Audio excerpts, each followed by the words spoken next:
Hello everyone, स्वागत है आप सभी का एक बार फिर से बैंक निफ्टी की एनालिस्ट वीडियो में, जहां पर हम बैंक निफ्टी की एनालिस्ट करते हैं और अगले दिन हम बैंक निफ्टी में किस तरह से काम कर सकते हैं, क्या हमारा व्यू होना चाहिए बैंक निफ्टी को लेकर के, उसके बारे में हम लोग चर्चा करते हैं। ठीक है, तो सबसे पहले हम लोग अगर बात करें तो मार्केट में हमें सेलिंग देखने को मिला, लेकिन अपना जो ट्यूसडे था यानी मंगलवार के दिन बैंक निफ्टी की जो थी वो एक्सपायरी थी और उस दिन मार्केट ने अपने आप को होल्ड किया है, जैसा कि आप यहाँ पर देख पा रहे हो। ठीक है, तो यहाँ पर एक मार्केट अपने आप को राउंड कर रहा है। ठीक है ना, ये मैंने राउंडिंग कर्व लाइन से मैंने इसको मार्क किया है। ठीक है, ये मैंने पहले से ही मार्क करके रखा है ना, तो इसको आप यहाँ से इसको मार्क कर सकते हो। ठीक है, तो इस तरह से मार्केट आप देखोगे यहाँ पे इसने पॉज लिया था, फिर यहाँ पे पॉज लिया, देन यहाँ पर एक इसने बुलिश इनगल्फिंग पैटर्न बनाया, देन फिर ऊपर गया। यहाँ पर भी इसने बुलिश इनगल्फिंग पैटर्न बना करके मार्केट ऊपर जाने की कोशिश किया।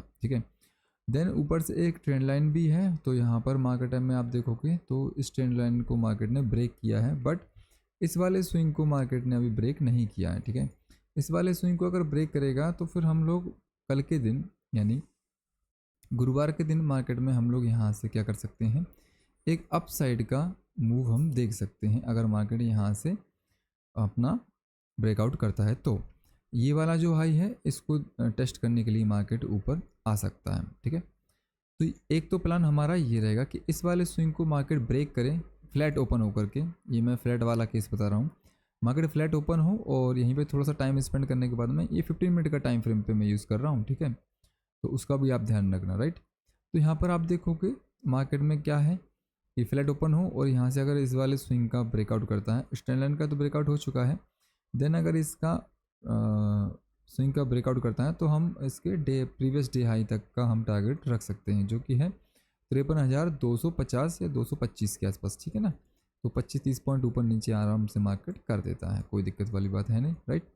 तो इसको आप कंसिडर कर सकते हो। देन अगर ये इस वाले को मार्केट को मतलब मार्केट जो है अपने इस वाले स्विंग को ब्रेक करता है, अपने स्विंग लो को ब्रेक करता है, तो फिर मार्केट में तो आप देख रहे हो बहुत बड़ा स्पेस है। यहाँ पर अगर आप देखोगे, यहाँ से अगर हम मेज़र करें तो लगभग 600 पॉइंट का रीज़न है यहाँ पर। यहाँ पे मार्केट नीचे की तरफ फॉल कर सकता है, लेकिन बीच में फिर भी हमारे पास दो लेवल रहेंगे, जो कि है 52,500 का, जो कि एक राउंड नंबर है, ये अपने लिए सपोर्ट का काम कर सकता है नीचे की तरफ। ठीक है, तो इसको भी हम कंसीडर कर सकते हैं अगर फ्लैट ओपन होता है तो। क्या हो कि अगर मार्केट गैप अप ओपन हो जाता है, ठीक है, तो जैसा कि हमने प्रीवियस डे पे भी हम डिस्कस किया था कि अगर ये अपने प्रीवियस स्विंग हाई को अगर नहीं तोड़ेगा तब तक हम लोग बेयरिश ही रहेंगे, राइट। अगर मार्केट यहाँ कहीं पे इस रीजन में मार्केट ओपन होता है, यहाँ पर इस बॉक्स के आसपास कहीं पे भी ओपन होता है, ठीक है ना, तो हम लोग क्या करेंगे, यहाँ पर फिर हम थोड़ा सा वेट करेंगे। ठीक है, वेट करने के बाद में अगर मार्केट अपने प्रीवियस स्विंग लो को तोड़ेगा तो फिर हम यहाँ से सेलिंग करेंगे।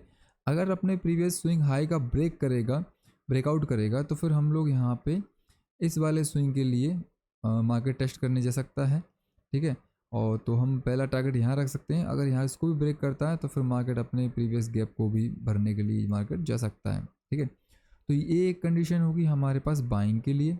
ठीक है, देन अब दूसरा केस बनता है कि मार्केट अगर गैप डाउन ओपन हो जाए। ठीक है, अगर मार्केट गैप डाउन ओपन हो जाता है, जैसे मान लेते हैं इस किसी रीज़न में यहाँ पर ओपन हो जाता है, ठीक है, तो मार्केट ओपन होने के बाद में ऐसा तो है नहीं कि मार्केट डायरेक्ट ही गिर जाएगा। ठीक है, लेकिन हाँ, मार्केट ऊपर जाने के बाद में फिर अपना प्रीवियस स्विंग लो तोड़ता है। जैसे मैं आपको एग्जांपल देता हूँ, जैसे मान लेते हैं मार्केट यहाँ ओपन होता है, ठीक है, मार्केट अब ऐसा तो नहीं कि सीधे नीचे गिर जाएगा। ठीक है, मार्केट यहाँ से थोड़ा सा नीचे मतलब अपना स्विंग बनाएगा, यानी एक अपन को दिखाएगा मार्केट में कि भाई मैं नीचे गिर रहा हूँ, और यहाँ पर जब लोग हर कोई सेल कर रहा होगा, ठीक है, तो हर कोई सेल करने के साथ साथ मार्केट गिरेगा भी, तो सब लोग सेल करेंगे, तो उनकी स्टॉप लॉस खाने के लिए मार्केट ऊपर जाएगा। ठीक है, ऊपर जाने के बाद में इस तरह से प्राइस एक्शन बनाएगा।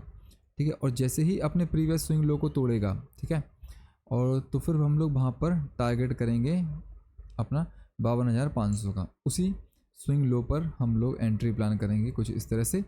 ठीक है, और स्विंग हाई का हम लोग टारगेट स्टॉप लॉस रखेंगे, और 500 का अपन लोग क्या रखेंगे, टारगेट रखेंगे। ठीक है ना, मतलब 52,500 का, राइट। तो ये हमारा सिंपल सा प्लान रहेगा मार्केट में। ठीक है, तो दोनों तीन कंडीशन मैंने आपके साथ डिस्कस की हैं, फ्लैट में और गैप अप में, गैप डाउन में। मैं एक बार समरी कर देता हूँ जल्दी से। फ्लैट ओपन होता है, अपने प्रीवियस स्विंग लो को तोड़ेगा तो हम सेल करेंगे, अगर हम अपने प्रीवियस स्विंग हाई को तोड़ेगा तो फिर हम लोग एक बुलिश ट्रेड प्लान करेंगे। अगर गैप अप ओपन होता है तो मार्केट में ये वाला स्विंग है, अगर इस स्विंग को नीचे नीचे काम करेगा, इस स्विंग के नीचे नीचे काम करेगा, तब तक तो हम लोग सेल कर लेंगे यानी पुट बाय कर लेंगे।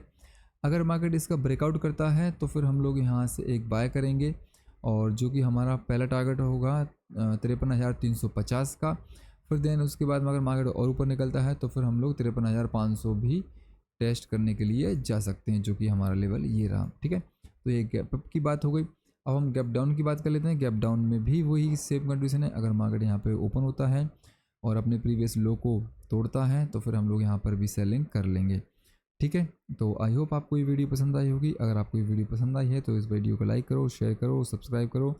ऐसा ही कंटेंट आपको देखने को मिलेगा। अभी हम कुछ दिनों में प्राइस एक्शन की एक पूरी सीरीज़ लाने वाले हैं, जहाँ पर हम मार्केट में प्राइस एक्शन को किस तरह से रीड किया जाता है, किस तरह से मार्केट को एनालाइज किया जाता है, हर एक कैंडल के बनने के पीछे की क्या साइकोलॉजी होती है, मार्केट किस तरह से ऊपर उठता है, किस तरह से मार्केट नीचे गिरता है, ये सारी चीज़ें हम लोग यहाँ पर डिस्कस करेंगे। यानी कहने का मतलब ये है कि मैं आपको मार्केट एनालिसिस बनाना चाहता हूँ। ठीक है ना, यहाँ पर हम लोग बाय सेल नहीं करते हैं, ना ही हम आपको बाय सेल करने के लिए बोलते हैं। ठीक है, ये सिर्फ मैं आपको एनालिसिस बता रहा हूँ, आप इसको देख करके आप बाय सेल मत करना। ठीक है, तो ये डिस्क्लेमर था। अगर आप बाय सेल करते हो तो आप अपने रिस्क पर बाय सेल करना। ठीक है, और इसमें मेरा कोई भी हाथ नहीं होगा। अगर आपको लॉस हो तो भी आपका है, प्रॉफिट है तो भी आपका है। ठीक है, तो चलिए फिर मिलता हूँ आपको अगली वीडियो में, तब तक की बाय, जय हिंद।